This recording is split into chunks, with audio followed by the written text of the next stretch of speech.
I will. She's inside. She travels all the way. Yeah. Where's she? As she should. Okay, how are you, David? Fine, thanks. Oh, good. All right, welcome. We're gonna go ahead and start. Thank you all for coming. Julie, thank you for writing this for all of us. I appreciate it so much. Thank you. Okay, so to start, right.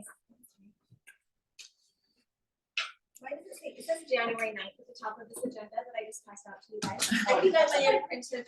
I could use a do-over. I apologize.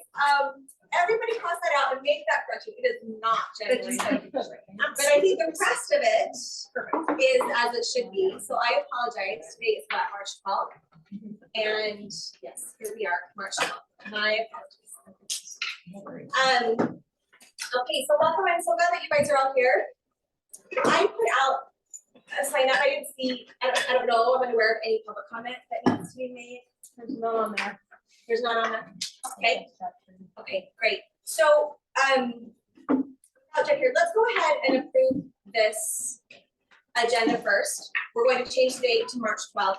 There is one other thing that I changed since I sent this to you guys last week, but Lalona asked us for a few minutes during our SCC discussion, so I told them that we could have that time. So that was not in the previous. So, if we can, we will ask to approve this agenda. Think it through. Let's happy. I make a motion to approve the agenda. I second. Okay. I have just one question. Yeah. I have to leave at 6 and I'm always last. Yes. And so I'm gone. Yes. You don't have a lot of questions for me and I don't take a lot of time. So I propose that we move me up a little earlier and I can get 2 minutes of your questions or whatever. I love I it. have to leave. Can I put you, Mark, right after our SCC discussion? Right, After and Malone? basically, it's really kind of what are your questions for us? I can tell you what we're doing, but it's on our website, so I don't want to bore you with the details of all the wonderful things that counselors do. I'm never bored. Not at all. But, Not at all. but that way, if you have questions for me, you can ask early on, and then I can meet with conscience that I can answer the best I can. Okay, I'm gonna move you up after our SCC discussion, if that's okay. We need to amend. It makes me feel important too. Okay, as it should, okay. We need to vote to amend that, right? We need to amend Can that, I make it a friendly amendment and accept it? and I'll amend my second. So we're good to go. Okay, perfect. All in favor, say aye. Aye. Anyone opposed? Okay, great, thank you. The next thing we need to vote on is approving the minutes from February. I sent those last week as well. Hopefully everybody received those and got a chance to look. Is there anything that anybody saw needed to be addressed or changed? I move to approve the minutes. I'll second. February 15th. Any, all in favor? Say aye. Anyone opposed? Okay, great. Thank you all. We do not have any fundraiser requests for today. So we're just moving down this agenda. Speedy like, I like it. So, should we just go ahead? Actually, and start with the land trust. You're out of the way right now. Yep. You ready for that? No, I mean, actually, this is like the meat. This is it. Let's do it. You guys, Yes, and you're all yes, fresh. yes. Okay, so I handed out a couple, and if anyone's really offended to have to share, I do have the single sided. And it will also be up on the screen. You want to check here, Elena? You're good. You'll see. Yes, I'm gonna project it. But what I'm gonna say first is, remember that we do have a deadline that this has to be sent in to the state, and it's pretty soon. I think we're doing fine, but I think it is, and I think they want to look at it at the district level too, of course. So I want to say we have not like a week. So if everyone thinks this is terrible and we have to, and we can't trust, because there's a few things that still have to be like ironed out. But if the budget isn't good or the actual ideas aren't good or whatever, we're gonna have to meet again. So I'm just saying before.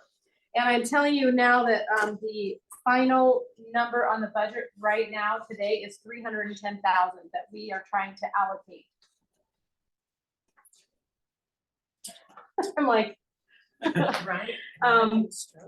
so, and then it's we talked pretty in detail about this last month, about the things that we were gonna keep or whatever. And I feel like we stayed really true to that, and we stayed true to a couple of changes that we wanted to make. We really kind of wrestled at the math part that we were gonna support. And so those things have been fleshed out a little more. And then I just put everything into this form, the very ugly, hard to read form. So just saying that before we get going. Okay, do you have any questions? Okay, excellent. Our goals for our school improvement plan this year are 100% around literacy. Literacy in math, literacy in science, literacy with reading and with language arts. In fact, in our school improvement plan, our goal is probably going to be the exact same goal for every subject area.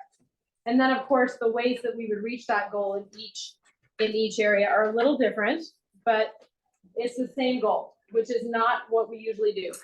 So this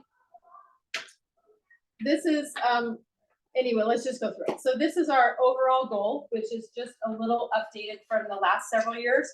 It's always the same. We want more kids to graduate.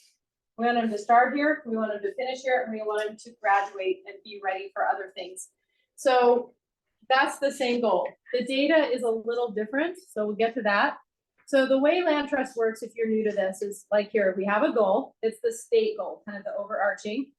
And then they want you, there's R277-4774 state law says that you have to identify the area that your goal will be impacting. And so we have all of these things, and we do this kind of every year. Our main goals are college and career readiness and graduation rate. So those are the things we're trying to impact. But this year, and then this first goal is about reading. Kind of all of our goals are about reading. So you can't read, you can't do anything. So this is what I wrote, and I just kind of updated what we had before. If you want to read this, or I'll read it to you. I like people to read to me. So since the impact of COVID, each graduation rate has been under or at 90% for the last 3 years, and in the parentheses, so 85, 90, and 83.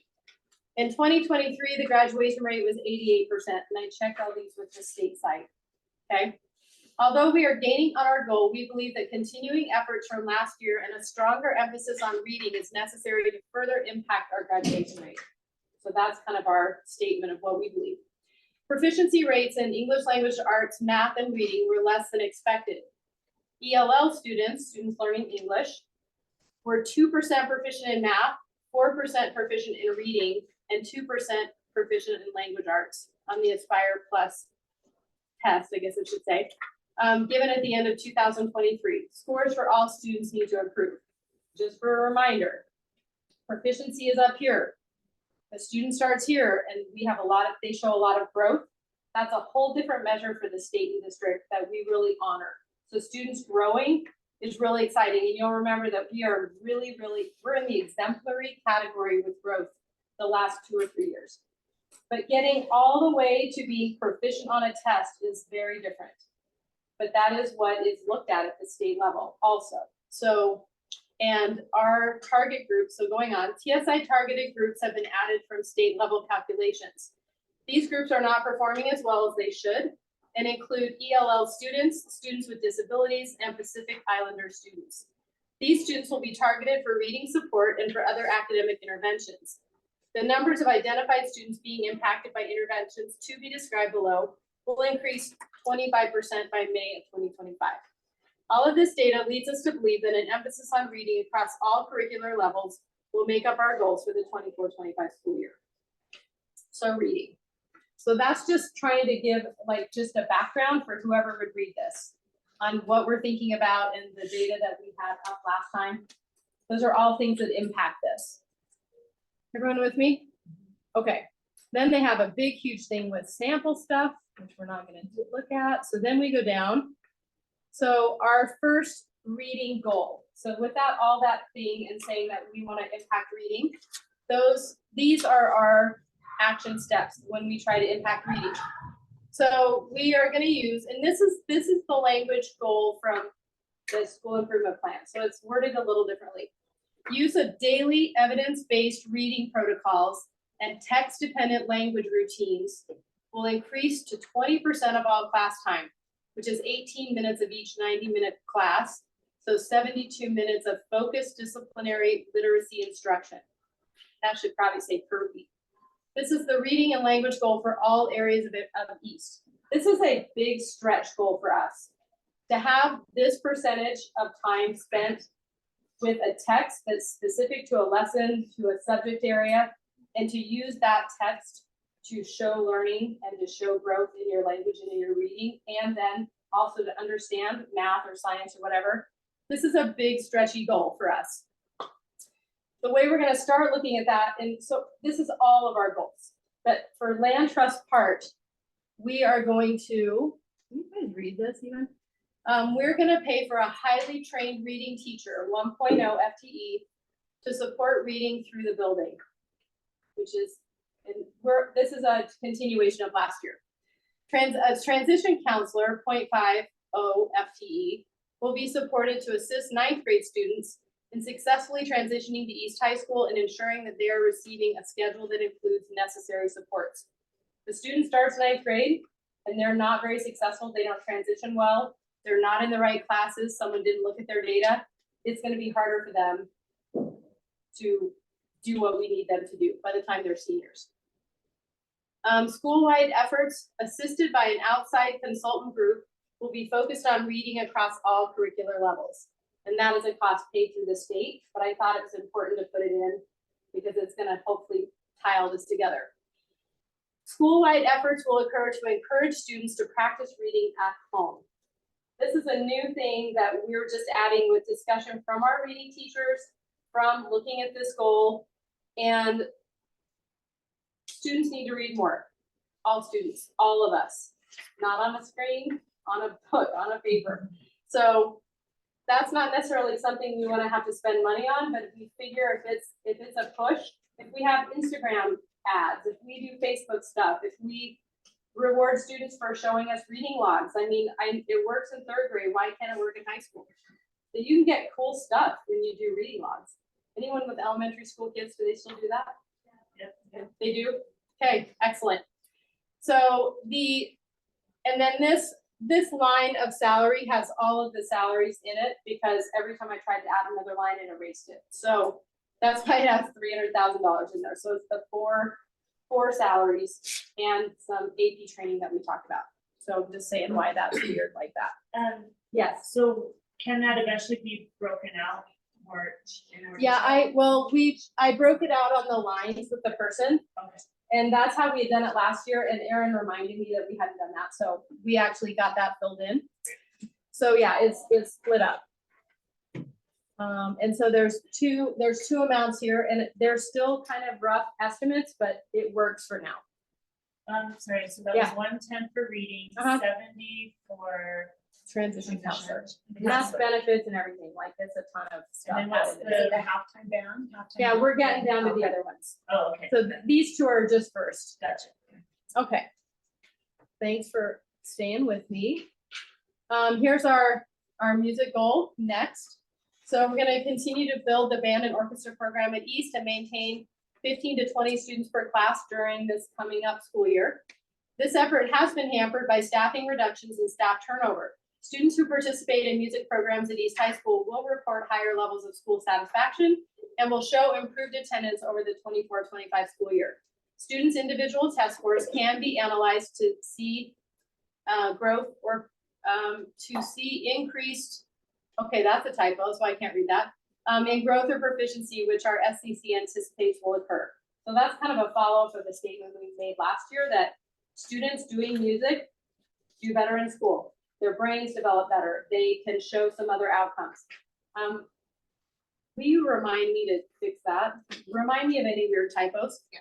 So anyway, this is just kind of an update of what we said last year. Again, if you weren't here last year.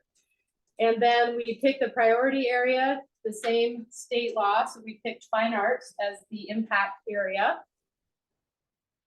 And then this is pretty similar to what we wrote last year again. So we're supporting a halftime music teacher.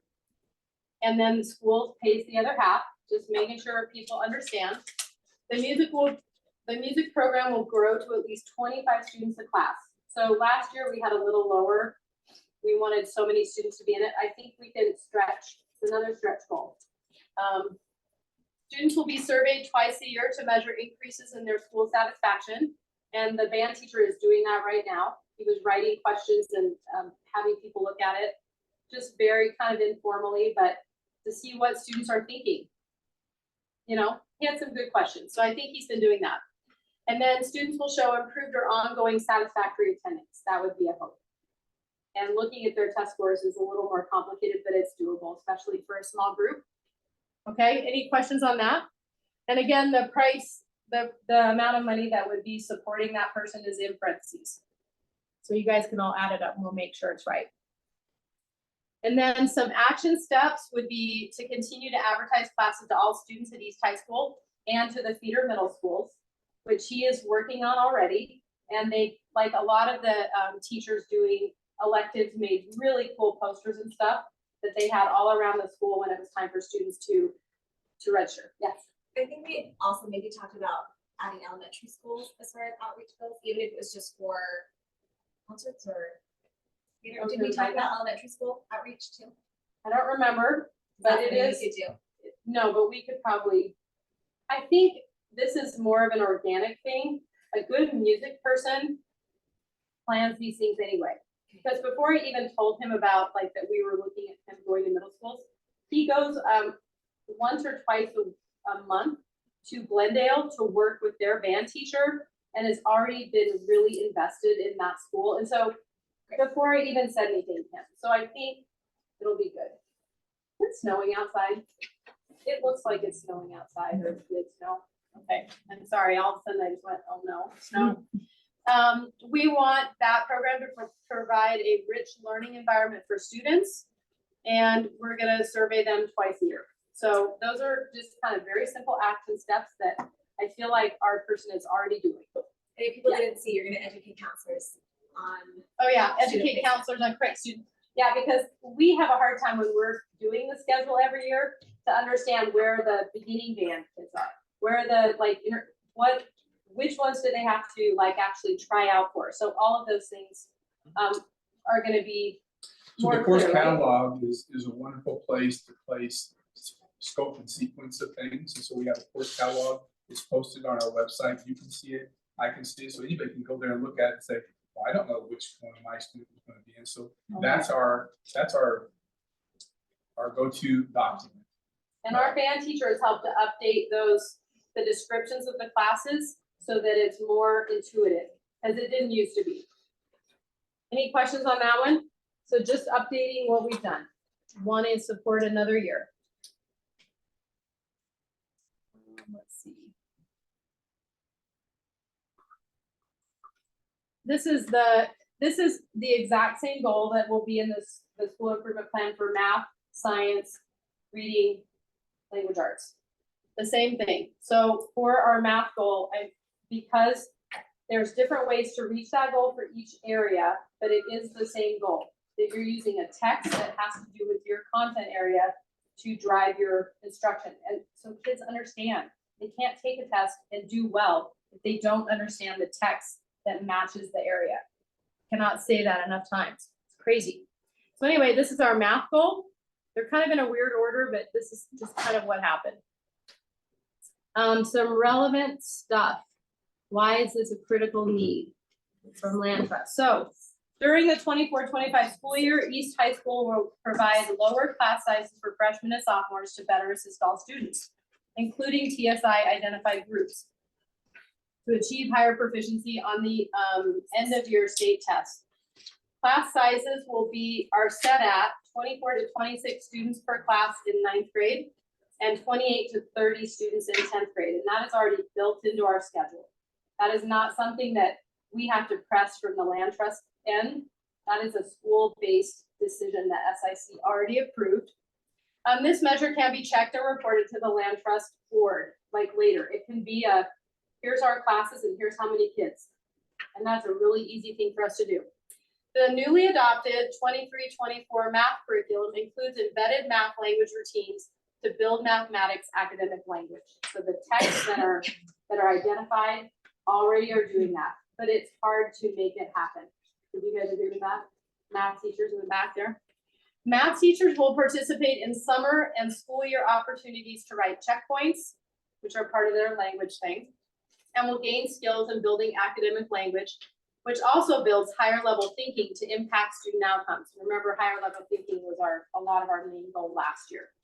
A math teacher will be retained to provide, and this, I need to change this. So it's not an AP, but it's, we're gonna do tutoring, math, lunch tutoring. I don't know if we have a name for that. We can talk about it.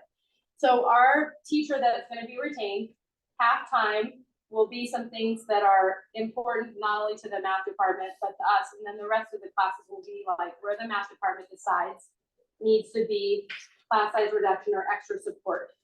And I think Elena and Paul have had some good discussions with you guys about that. And we trust the math department to do that.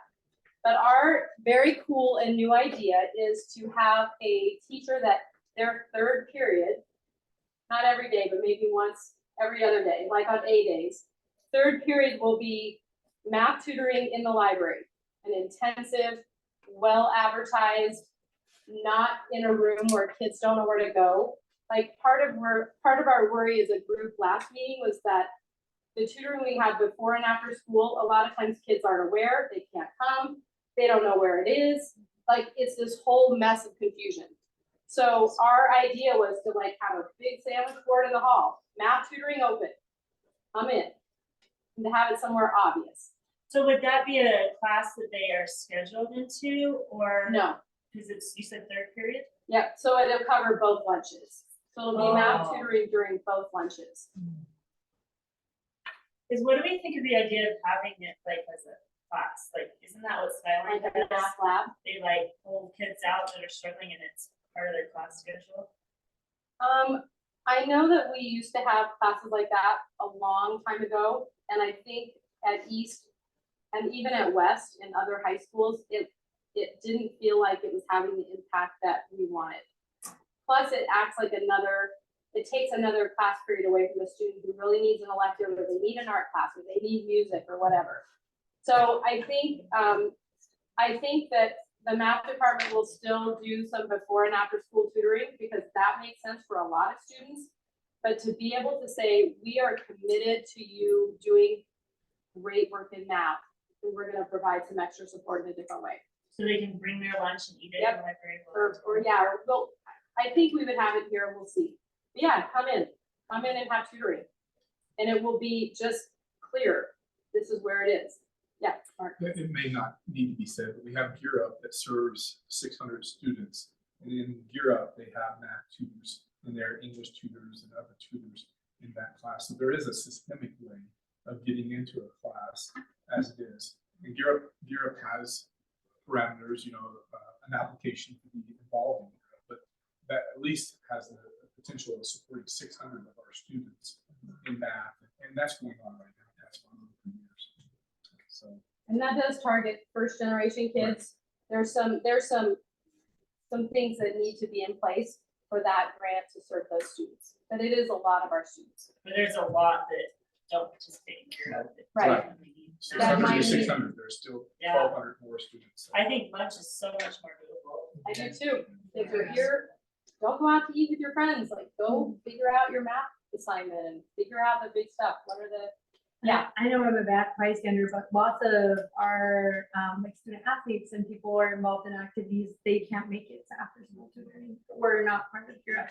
So that's also another really good option. I think ideally every day. I mean, I know you just have to be able to shoot for something. It's great to say maybe every other day, but you run into issues with that often, depending on the schedules. It's true. And I think I would love to have it every day. And it just depends. That's a conversation for the math department to have with a little extra support, an extra person, some ideas of what we feel is important and what we're committing to the state that we'll do. But we do trust them to make those things happen, and they do. So we're saying, here's the idea. This is why we want to support another person and make it happen. And math teacher are already doing extra tutoring work, and there's already support for that, which I think can continue. We just want to try to build. We want students to do better on high level class work and on like freshman level work as well. Okay, so students in their math classes, so these are just the action steps. So we are trying to develop those math language checkpoints that need to be happening in math classes.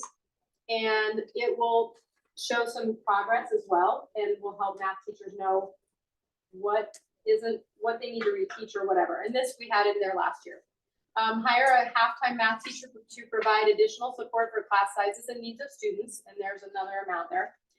Pay math teachers who need to receive AP training to attend appropriate trainings either locally or somewhere else in the US. A lot of AP things are taught all over the country, and it's to try to get people covered from all those areas.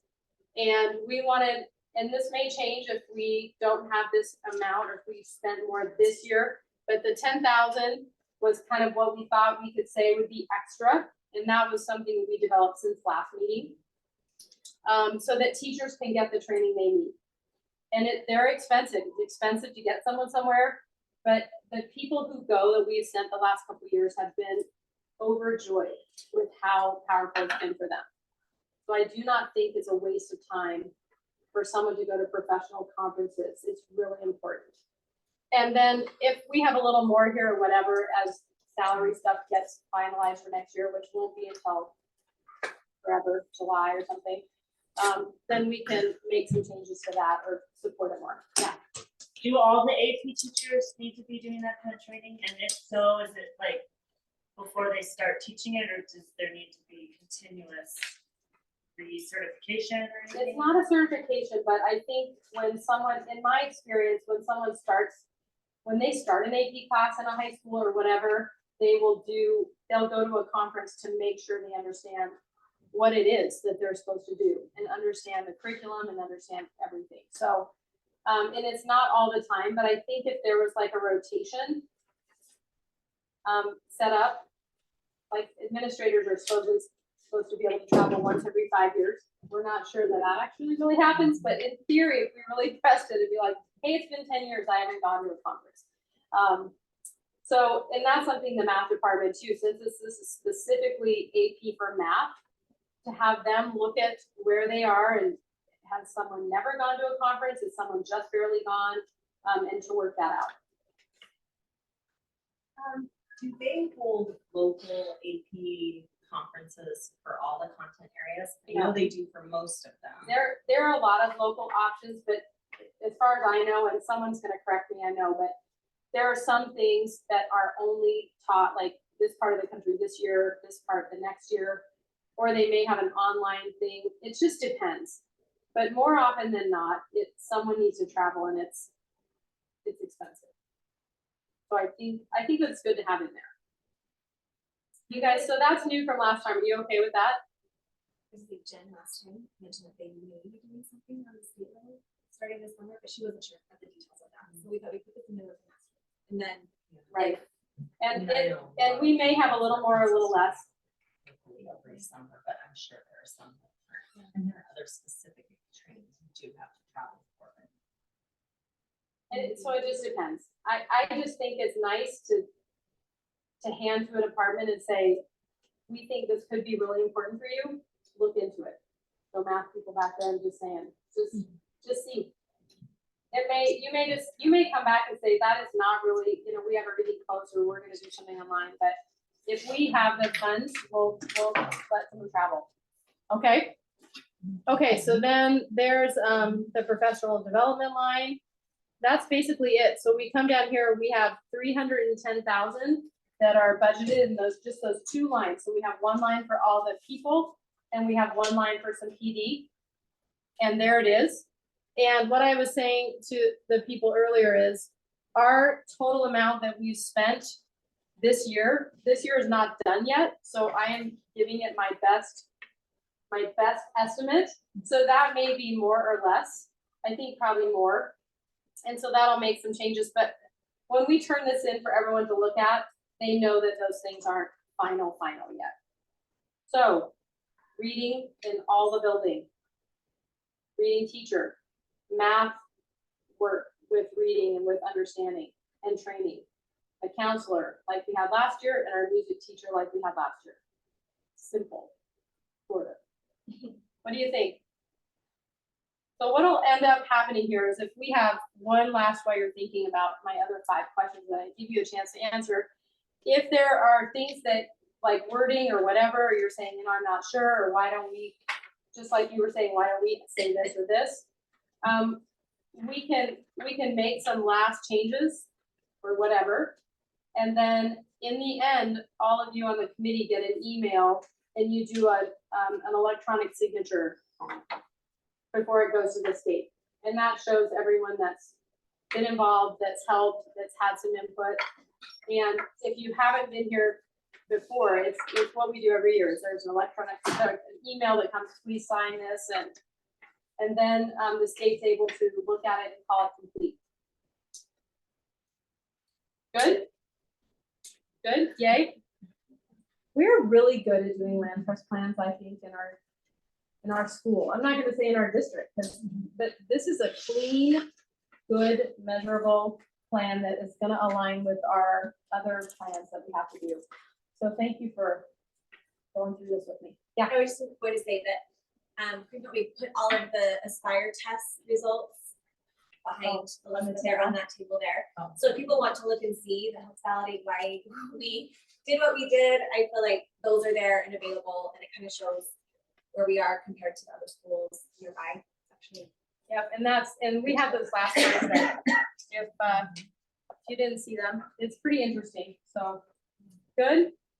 Can we vote to kind of go forward and make, I mean, you saw there's like 5 mistakes of just the sentences, and are we okay with that? So I make a motion to be able to move forward and say this is a near, not perfect, but near final plan that we'll have the district look at and then the state. Is that okay? I'll second it. Any discussion? Okay, all in favor, say aye. Aye. Anyone opposed? Thanks to all of you. Appreciate it. Great. I gotta leave too. Please, yes, My Lord, father's on the jump in. bench, so I'm getting ready to go. That's so Alright. fun. That's true. Big night, big night. So, let me introduce Tony Yapkis. James. Yeah. But I like Tony too. I like Tony. Sorry. And Mackenzie Mayowski. They are here to talk to you just a little bit about an event that's coming up. I thought a lot about this, and I think it's really important. The truth is about the Pacific Islanders. I don't know if we're adding a whole lot of value to what we're doing here, at least. And I say that because the numbers are really terrible for us. 90% of the Pacific Islanders rent. Third grade education goes like 10%. It's terrible. But we're really going to go to church, okay? Giving the church our money that we don't have, and we're really good at beating up people, okay? Playing football and rugby, but it feels like it feels like we're missing something, okay? So I've been thinking about this for a long time. Last year, if you all went to West, where East played West, that was the most amazing football game I've ever seen. Emotional, like I was almost in tears of the how much West, how they came together, and we all know that Junior left us. He's the head coach. He's a great guy. Okay, so what Mackenzie is proposing, I think, is really important. I think we need, we need some of these events so that the polys, Pacific Islanders, can get some kind of an idea or a vision about what is it that we want. We're all here because the Mormon Church baptizes all, and we came here because someone said that Heavenly Father lives in Utah, and we're all in our canoes, and we all came to Utah, and we're here And we're like, what do we do now? We're just kind of lost. So there are these programs, okay? And I think at some point we're gonna get it. We don't get it now, but at some point we're gonna get a vision. And I think it's an economic vision, but we're not very clear about what we want yet. Because we're lost, you know? We're not going to class and we beat up people and play football and, you know? So this event, Tell them what event it is. They don't know. Yeah. So, I'm out of here. that's See you later. So, yeah, I'm Mackenzie Naoki. I teach here. This is my 10th year teaching, but I started in the district back when Pam was the AP at West, and I was the head coach over there. And that was almost 10 years ago. And so it's great to be back. But I run the Pacific Islander Student Association. This is near and dear to my heart because my kids are biracial. My husband is 100% Tongan. He came from Tonga. He was born and raised in Tonga. And even as a teacher, I hold a very special place in my heart for Pacific Islanders. And to Molinoy's point, Junior Solobi, who is a great individual, when he left to go to West, he kind of took a huge part of our community with him. And I don't think that it has fully recovered since. And so I know that just amongst our school, right, one of our major target area groups that we're focusing on helping is Pacific Islanders. So I do run this club, which is PISA, the Pacific Islanders Student Association. Exciting part about it, this week on Thursday, I'm taking 59 Pacific Islanders to the University of Utah for a Utah Pacific Islanders Student Conference, which they're so excited about. I was really worried I got a ton of kids to sign up and I didn't think I was gonna do permission slips, and I got almost exactly who signed up, which was awesome. So there's a ton of people, our teachers, everyone in the building who are really rooting for them and advocating for them. Our counseling center has been, Mark and his group has been amazing in supporting the efforts of helping our Pacific Islander students. But our goal was to come together. Mark and I sat down a couple weeks ago and said, how do we really help this group? I'm limited to my class load and then what I can give outside of school. I have a lot of Pacific Islanders in my classes, but not enough to nearly how many are in our building. And so this goal of what we're doing is kind of putting on a luau, a big celebration to honor all Pacific Islander students, not just PISA students who are part of our club, or if you go out after this meeting, we have a bunch of students who've been planning for the last 2 months for a big cultural dance competition on March 30th at Northwest. So it's been amazing to see all of them come together, but I think there's a lot more that we can do.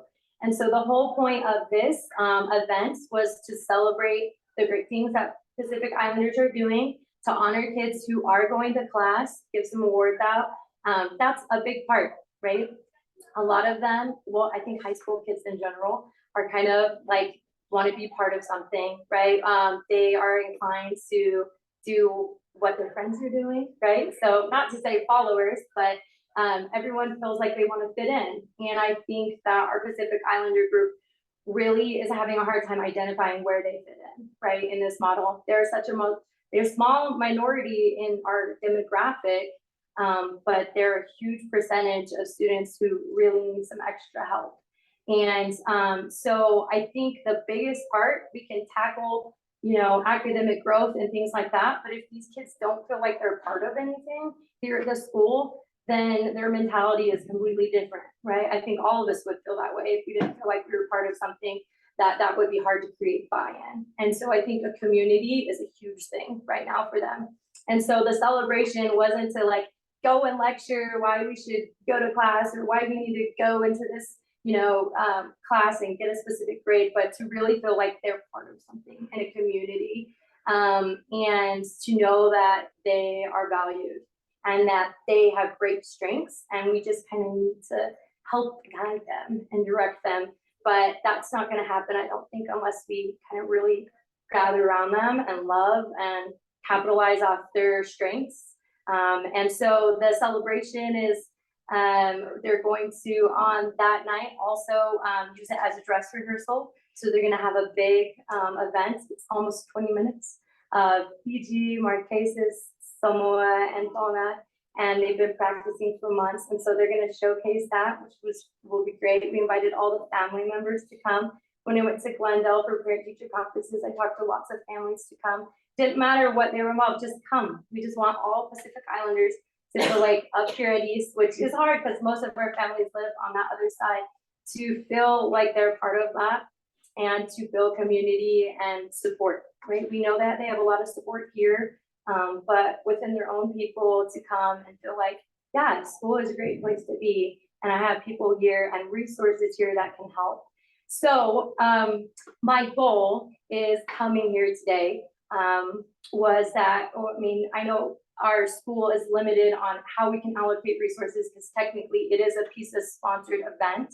But because Pacific Islanders is such a major target group that we're focusing on to trying to help, I wish I had all the money in the world to just give away. And even if it came to it, I would donate to make this happen, right? Even if it came out of my own pocket, that is how important it is to me. So, but ideally, if others could help me, I would appreciate it.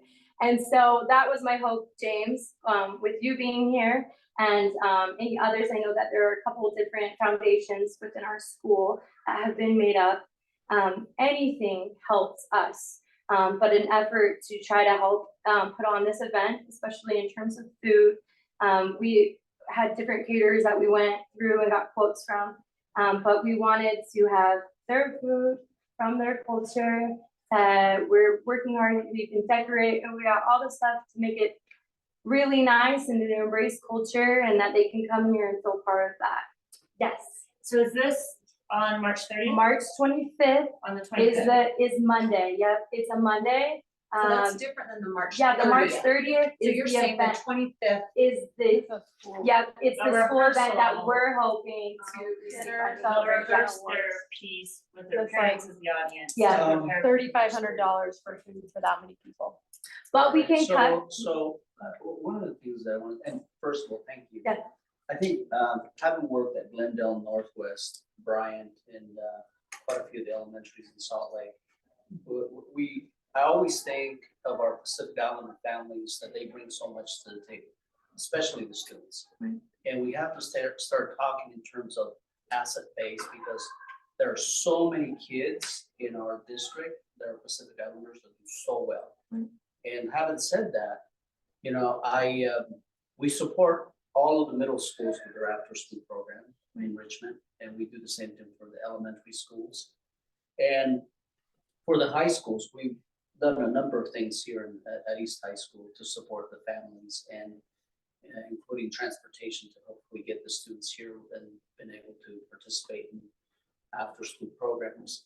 I love to sponsor the event. As a matter of fact, the event that you're going to Northwest, we help sponsor that to make sure that those are the activities that we want to embrace their culture. We want to help them and also let them know that they have so much to offer. Yeah. I mean, there are some limits, but at the same time, I've seen Tony Finau is one of my students. Yeah. You know, and there's so many, and not just athletics, but here at East High School, we used to have the student body president was many of them for Pacific Islander background. So I have a I couple students in Harvard right now. Exactly. One's in Harvard and one's in Harvard. Yeah. So I think we gotta tap into that group of students and be able to maybe use those students to be able to be the leaders that can talk to their community as well. And I'd love to pay for whatever evenings that they're willing to come out and talk to the kids, because I think we gotta reinforce that. Right. And activities like Northwest will do it as well. So we'll pay whatever, $33,000. Okay, thank you. Thanks, I'm James. so appreciative, James. And I love how you hit on that though. There's so many people in this community that have done great, even at East High alumni. And I think, and we have a great, strong group.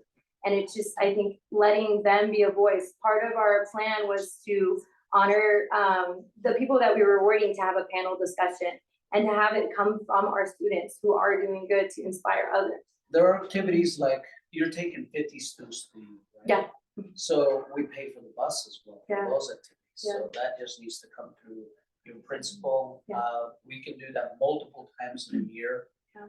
We've done that. We pay for the family support specialist. We pay assisting with the paying for that. Also, I think we worked on a project with the teen center to hopefully get that supported. But I think when we talk about colleges and universities and opportunities, right now we have scholarships out there for the seniors that are graduating. Last year, the community college gave us 5 scholarships for the teacher recruitment scholars. That means students that want to go into education. And out of our district, only 2 students took that full ride scholarship. So I'm hoping that, actually, Mark, this is a challenge for you. I need students that, these are full ride scholarships. Yeah. What happens is they go to the community college for 2 years under the TRS scholarship, and then they go to the University of Utah for 2 years. The foundation pays about $750 of their books and tuition, books and supplies every semester. So those links have already been sent out home. We'd love to get that information out there for our students. Anyone that's from the underserved population can qualify for that meets that criteria from the community college, and we can help out with that as well. Yes. So what is the process for either an athletic team or a club to get resources from, like, Ms. Naif, you came here in an SCC meeting, but is there like a formal application process? Does it all go through the principal? Do they just ask and you I say have yes? gone Or to the athletic directors. I have come here, met with them, and I said, we have so many different opportunities for them to even do their fundraiser. Because, football, soccer, or whatever club, let's say lacrosse, they don't make a lot of money, right? Lacrosse and maybe volleyball, girls sports. And so what I've always encouraged them is work with us, because 100% that's collected, we give it back to them. We don't take 1 or 2%. So I've talked to the athletic director, I've talked to the coaches, I've given donations for the baseball practice field in the basement that you guys have to hopefully strengthen that. All they have to do is contact, they have my phone number. I can be easily reached. You email me and I answer immediately. Your principal calls me. All of the money that comes in, okay, 100% goes right back to the school. Now, the process, one of the things that we also do is this, with the volleyball team, if they have 100 parents that donated in previous years, we can also assist in sending those letters to those previous athletes, the parents, the community. And when the money comes in, we just provide a report, say you generated $2,000-3,000, let's send that money back to the school, go ahead and spend it. And do you take requests for not just money that a team raises themselves through the foundation, but can they come and make a grant request? We Like do. this? We do it throughout the year. Do you have So like a set this should have been a form? grant request, but usually the 15th of every month, we send them a link. But because there's such a short time, there's a need, and I love East. I was an assistant principal here. I saw how our kids, how amazing they are, and talked to also Pam. I said, no, I'll just come to your meeting and let's make this happen. Are you saying you send a link to the principal on the 15th of every month?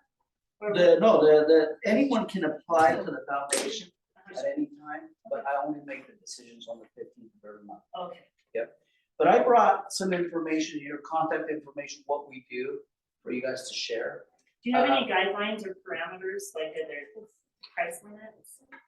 Well, there's so the esports, for example, at the beginning of the year, Pam talked to me about this amazing idea, and I said, well, let's sponsor that. Let's get it.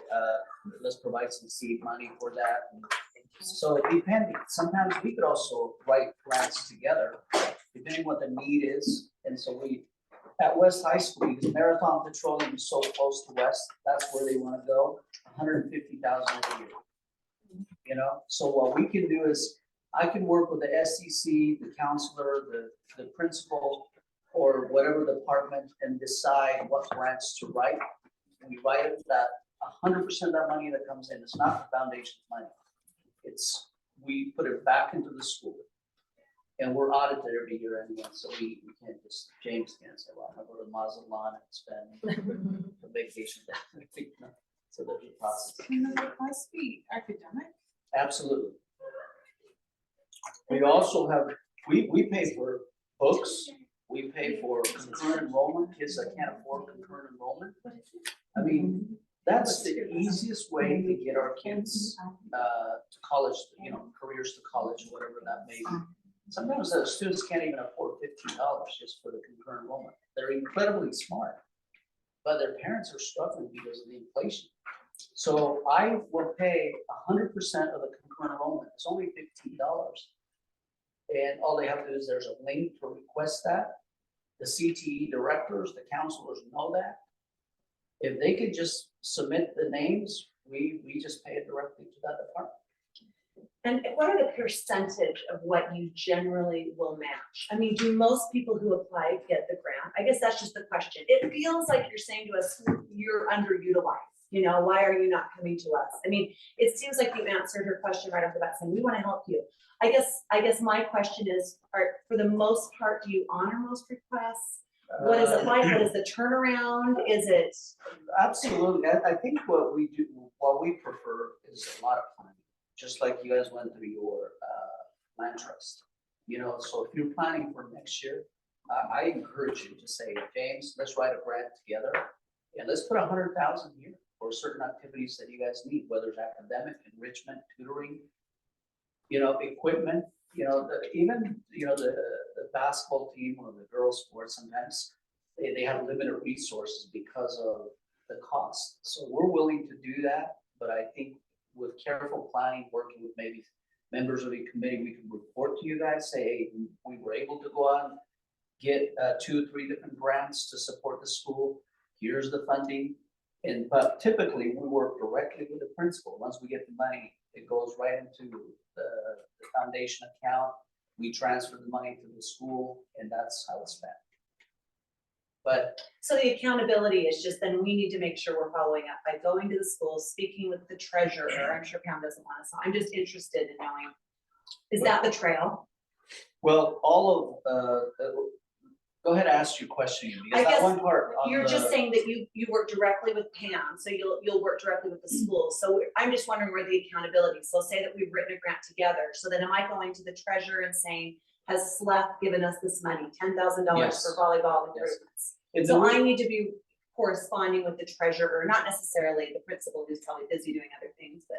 but Yeah, but typically, we have to request funds usually. We have a certain number of accounts Uh-huh. that are very like specifically this much for this thing, this, so it's not like I'm like, oh, let me just pick one of these accounts. But Yeah, if there's money coming in that's in an account that's for a team or an activity or a club, then we can reimburse from that, okay. you know, or so whatever. for example, sometimes in previous years, they used to be, you guys take a group to the acapella to Disneyland. You know, that was a Yes. tradition for many years. And so there's fundraising that comes in, so $10,000 is in the bank. And I can't, as a, you know, the director of the development office or the foundation, I can't take that money and spend it in sports or any other school. Those specific funds stay in the school. And the principal has to report. Now, if you wanted to work with the treasurer, that treasurer's still gonna communicate with the principal, and the principal's gonna provide you that report to this committee and say, and I could also do it, bring the report, share it with you guys, so we're transparent, so you can actually see what's been spent, and that's not a problem. We do that with some schools. The idea is that I think it is underutilized. I think we've done a number of projects. We've worked on the teen center. We've written that grant. I think you have over $100,000 there. We're renovating some of the work that's happening down there, and also your family support. We help with that. Transitioning the students in the East is so critical for us, so that's why we have a robust. We've written grants and we've got $10 million to support the K-8 program. And so that, we have 32 different after-school programs to ensure the students receive the resources. And we paid for the track on the west side at Linden. That was about 750,000. Many of our families use that. So I'm excited. I'll be there. I'm so We'll- appreciative, we'll and I'd love for support you guys. to introduce you and have you speak too. Yeah. Yeah. I don't need to speak, but I'll support it. Thanks, James. Appreciate your help.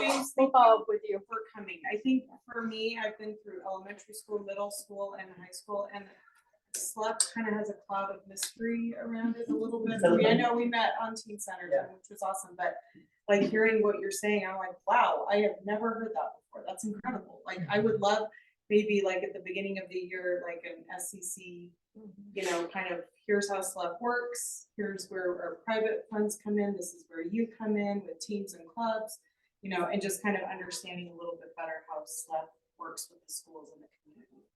I would actually like to come with one of you. You guys invite me, and that responsibility, you guys as parents, you know, I can provide the report, share it with you guys, take a good half hour.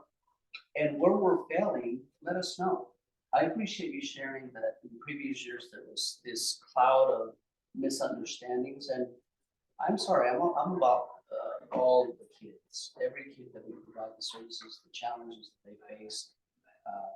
You know, right now we're putting Clinical West, and on the 20th, that's gonna come.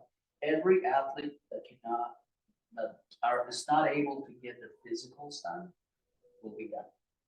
So it was. Out west. And we'll bus them, and some coaches, we communicate with the coaches, we'll bus them down there with the parents' permission, done. You don't have to worry about the copay.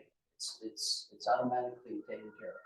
Glasses, 100% of your kids, if your kids don't have glasses, I go to high school sometimes, the kids that are squinting, you know, it costs $450 to, after eye exam and pair of glasses, $450. At no cost to the students. Just meet with your counselor. Dental care, same thing, we do the same thing. So I'm hoping that if I can proactively come quarterly, invite me, put me on the agenda, and there may be some tough questions too, you know, James, you know, I'm not seeing this, or why does it take so long to order, or to see our money in the bank? And I can explain that process to you as well. So, Do you have something like this that says all the things you just told us? Like, we do this, we do eyeglasses, we do. I do, and those are provided to all of the counselors, but I'm gonna provide it to parents directly to you guys. But it's provided to all of our counselors' meetings, and we give them all of the list of resources, including Salt Lake City School District is the only district in the state that has a total of 6 different clinics in their schools. No other school district does that. I just So, think that info should go straight to parents, like, why don't we have an email? And even a full faculty, is your faculty as aware of all these things? There's so many questions that are being asked. I mean, you're nodding saying yes, I would dare say probably, I think this would be informative even on a faculty level, just for everyone to understand. I have done the counselors for all the entire district. I go to all the school administrators meeting. And my focus now is all the SCC meetings and PTA meetings. As a matter of fact, I know that Pam and I have talked extensively in the past. I love to sponsor just the SCC high schools to come together where we have a lunch, we'll sponsor it, and we lunch and learn. You ask the questions, we provide it, and if you guys want to lead it and help me organize it, we'll invite the other SCCs and I'll pay for the lunch. So that's a task for you guys? Yep. Good. We always Thank give you you. tasks. You need to give us I'm one. sorry that I Thank thought you, guys. that was No, your no, issue. Thank you for coming. Malone Thank you Heights. Thank you for Thank you coming. guys so much, sorry It to sounds so drop fun. it. I want to come too. Yes, It yeah. sounds Yeah. Yeah, yeah, thank you. Fun for coming. event. You guys so much are like an army. Thank you. Mackenzie. Bye, James. Thank Okay, you. that's exciting, that's fun. Okay, back to the discussion, I guess, okay, the banners are up, they're done, they're down in Denzel, Becky even saw them with her own eyes today. Amazing. I haven't had a chance. Okay, good, I'm so glad, they just barely went out like within the last couple of days. Right? Okay, I'm So, gonna have to go see those. I'm Yeah. excited. yes, that's great, and then there are a handful of extras that we can use to put along the front of the school. I know that the cross is coming right this minute, but as soon as the cross is done, or homecoming, or whenever, there will be some available for the front of the school as well, so that's exciting. Okay, Pam. Oh, wait, no, I'm not- Mark. Yeah, I don't have anything. Sorry. Mark. Any questions for you? What counselors are doing now, we're doing our 10th grade CCR, so if you are a 10th grade parent, you should be getting an email, and your students should be getting an email, and the email will be in their Outlook email, not their Canvas email.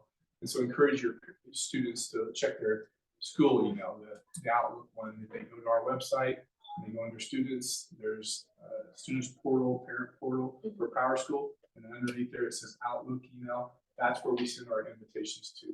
So many of our students don't check their emails, and so when we pull them down, they're surprised.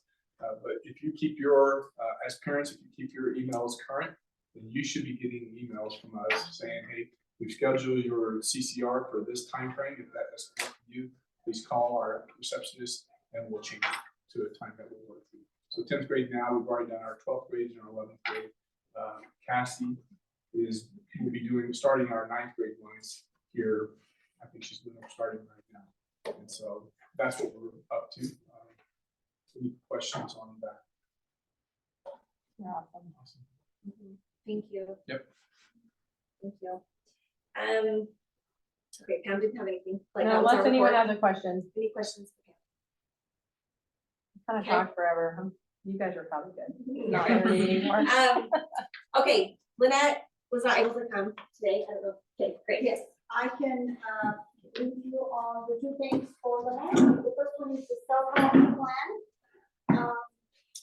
The committee is still working on the specifics. They would like to put back the phrase unless otherwise directed by faculty. Back into the wording of the procedure that we're going to have for the cell phones. The committee wants these back because of the need for flexibility. And they have identified flexibility on several levels. The first one is flexibility for students who forgot their Chromebooks or did not charge them. The next one is flexibility for students who come to school without nothing, no pen, no pencil, no paper, and cannot participate in anything digital without their cell phone. Another flexibility has been identified for students with special needs. So they're working on a plan for implementation to present to faculty, but they really want the flexibility for the teachers to deal and allow certain uses of cell phone in class. In these instances, these In three these instances. That doesn't sound like it's changed at all then. Yeah. So this is what she wanted me to brief you on this front. Can we instead create a backup plan with Chromebooks? For example, having backup ones that can check out at the library? We would love that. I don't know how many extras we've got. We've actually been talking about how to try to do that. To have like maybe 2 or 3 in each class. So we're in discussion about that. We were able to get, That is preferred 100%. we got charging cables. So each classroom has 2 charging cables. Some of the laptops are older, so they discharge frequently. So by the end of the day, students really need to charge their laptops. So every teacher gets 2 of those. The next step is to get extra laptops, spare laptops. I have a general question about SIC. To me, SIC is like the black mystery. Like who sits on it? Is it a public list? Are there meetings public? Are parents allowed to go and at least observe? Are minutes taken that could be reviewed? Like, I feel like they have a lot of power. And I don't want to go in protesting or, I just want to know what goes on there. And if, like, it's interesting to me that members of SIC sit on this board, but like, we don't get to sit on that board. So there's like a little bit of a communication gap. And so I'm just curious how that works, and is it determined on a school level or is it district level? Like, It's not on the district level, it's on a school level. For the high schools, the SIC is comprised of the principal, 1 assistant principal. We have 4 AR members. These are association members who have been elected by the faculty to represent them. We have one non-AR academic representative from certain core areas. We have one non-association representative from non-academic areas. We have the community school director or manager, the title changes from year to year. We do have a counselor representative. We also have a representative from the classified staff. So it is a 12-member committee. And is the names of those individuals public? They are well known. I don't know if we have a platform to publish all the names. Pam, is there anywhere on the website where we can put this information? Or like if Keep I in ask mind- for a list, should I get it? You should be able to get, yes, and I can send you the list if you want to. Keep in mind, the SAC is something unique for Salt Lake City School District. Other school districts do not have an SIC. So every school district has SCC, the School Community Council, but Salt Lake City School District also has a School Improvement Council. Are the meetings public? Not public, they're open to faculty and staff, but they're not open to parents. And I think that's in our shared agreement. It's in the Yes, written it's in agreement. the written There's some agreement. specific things. Now, Do you Yes. take minutes? we do, Yeah, Are the minutes public? the minutes are published on the we publish shared them.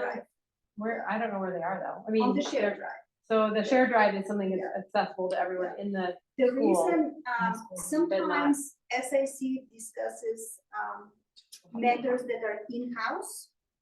So if that's the case, for example, the staffing meeting is a closed meeting.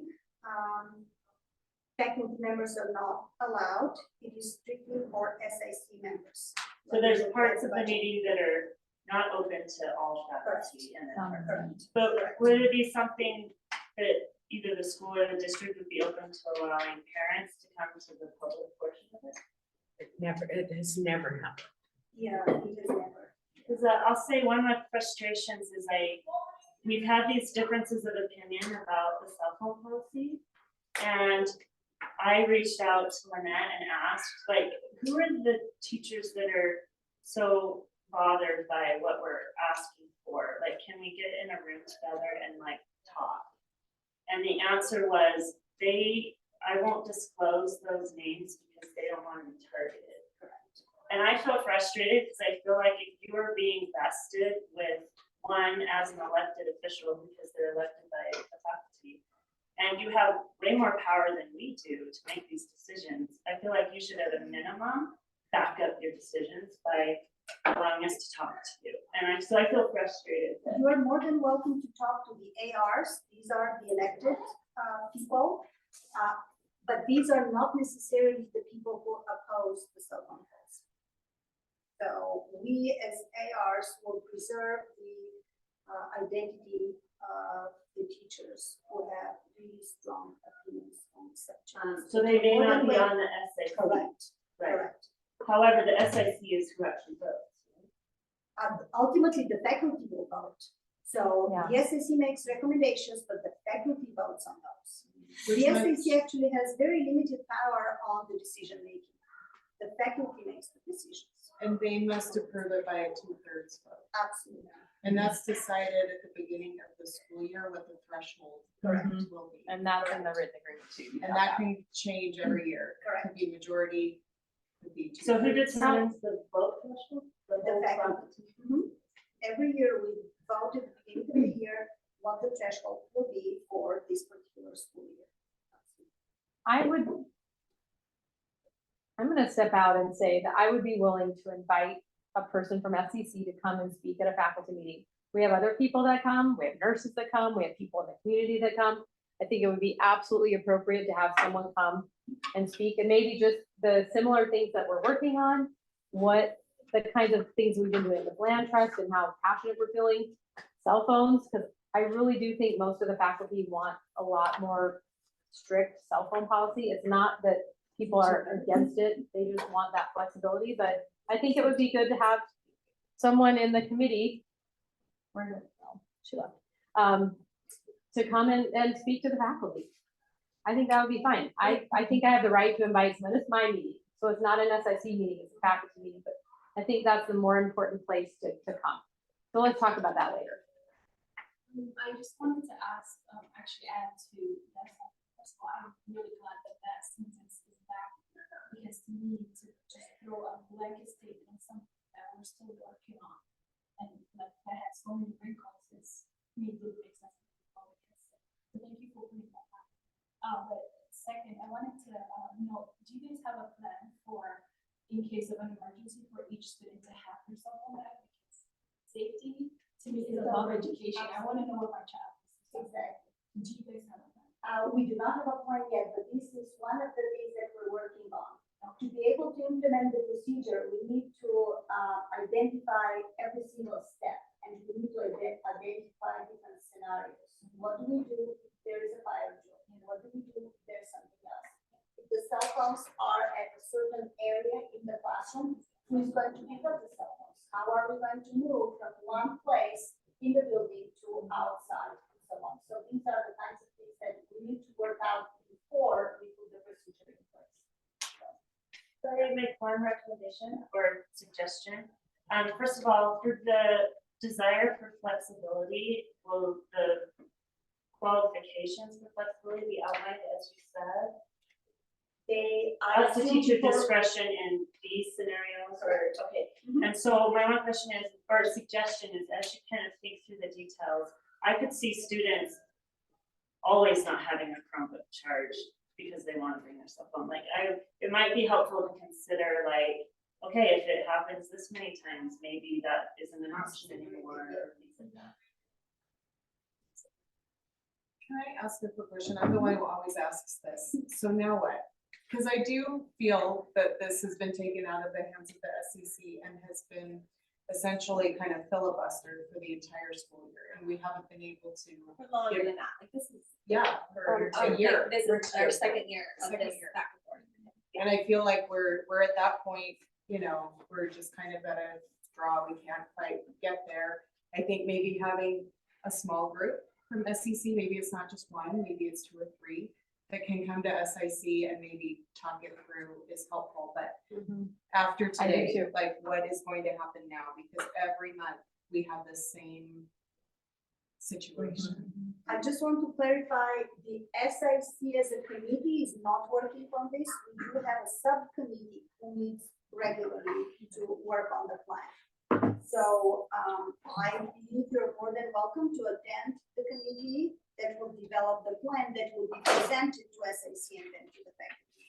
But at the SIC meetings, we do not look at this plan as it is developed. Is Lynette leading that, like, who should we reach out to? I would reach out to Lynette. I will also send her an email. And I will be honest with you, we were looking for another chairperson for the committee because in the spring, Lynette is extremely busy with student government and other activities that go on. We have not been able to identify chair for this committee. Do you need a volunteer? Pam? I was gonna say, we'll talk in circles around this forever. I think the SEC members should decide 2 or 3 people who wanna come, and then we will invite you to the April faculty meeting, which should be, is it the second Monday, the 8th? First Monday. April Fool's Day. That's Well, spring this is break. the spring Oh, that's break. spring break, okay, so it should be the next April 8th, is that right? Someone check? Yes. So April 8th, we have a wide open agenda. We have some other stuff we had to do this month. But I think it's, if our goal was to try to get this ready for next year, it's right now. And I think it is the faculty who has to vote on this. It is not SIC, it is not us in this room. So to be able to talk to the faculty more completely about the process and the feelings and whatever, that's really all you can do. And if the faculty says we have to have some wiggle in there, then we gotta figure out maybe how to make that wiggle with a boundary, just like you said. But at least we can have a conversation in the same room. Right. Not waiting a month to go back Right, and forth. I know, and I'm each time. sorry I didn't even think of this sooner. I am so sorry. I should have thought of this, but Because that, this, with all all due respect, does not feel like shared governance to me. When the SCC cannot have a say, or we are, waiting for them to decide and determine and vote by 2/3 without us being able to influence or come at least to a compromise together, we're at the mercy of that. And that, to me, if shared governance truly is the hallmark of Salt Lake City School District, this doesn't feel like it to me. And is the policy for the district though, didn't we have a conversation like this a few months ago and we determined that it was really the district that we need to target with the changing of that? Because the flexibility is written right into their policy. Written into the board policy. It's true. So I think. However, a school can choose to, We can have guidelines, right? I can't We remember can what have a plan. a school can choose to be more restricted if they want to. Because it's up to the teachers to decide, so the teachers can decide that we aren't going to do something. So there is a committee, have they been working together, just none of them want to chair it? Is that where we're at? No, the committee is still meeting, and Lynette is still pretty much involved with that committee.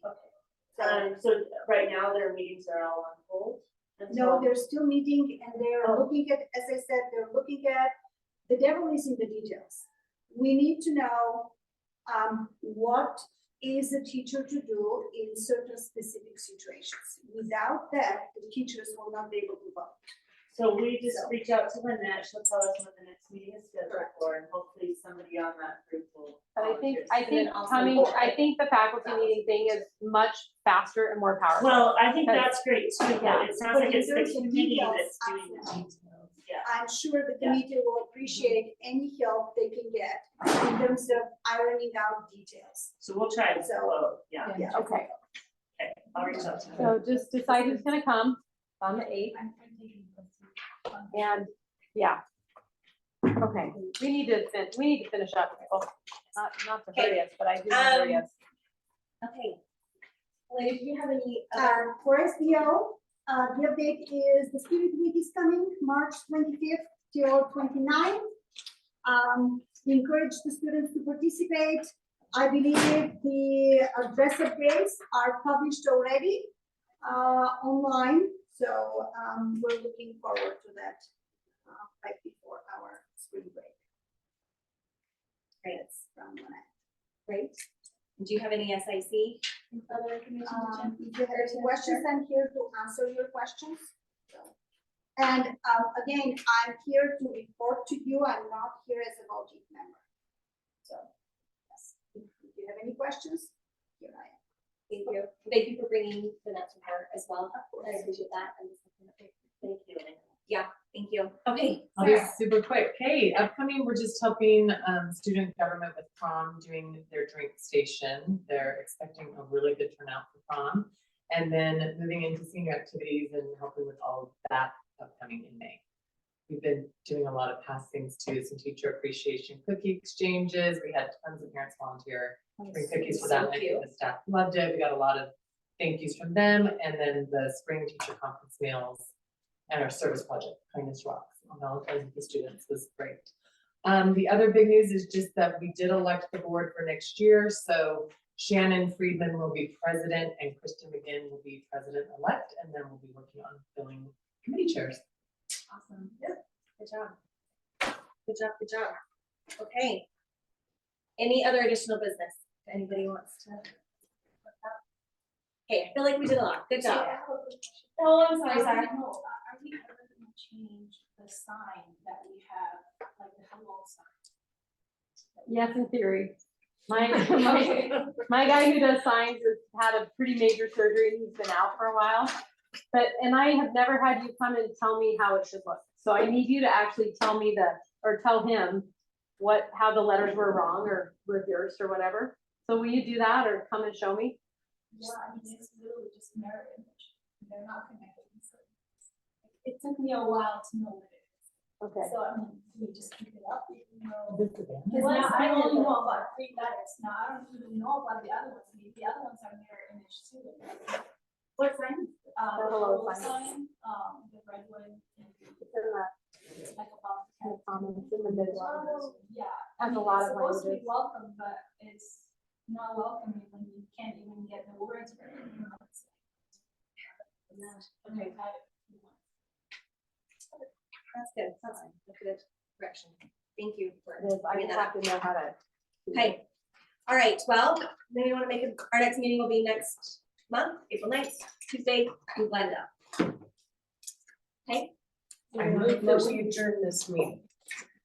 Second. All in favor? Aye. Thank you all so much. Thank you. That's what we did last. It's good seeing you, sir.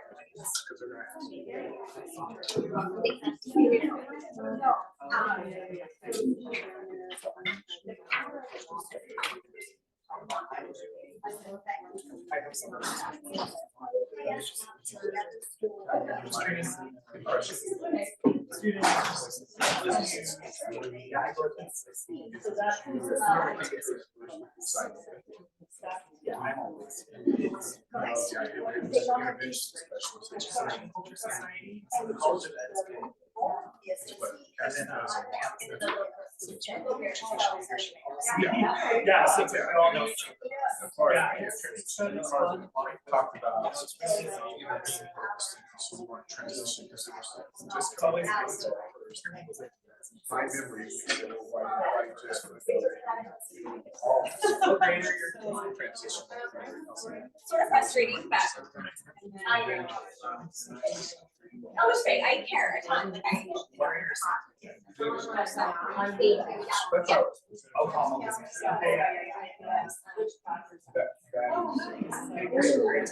Yes, yes.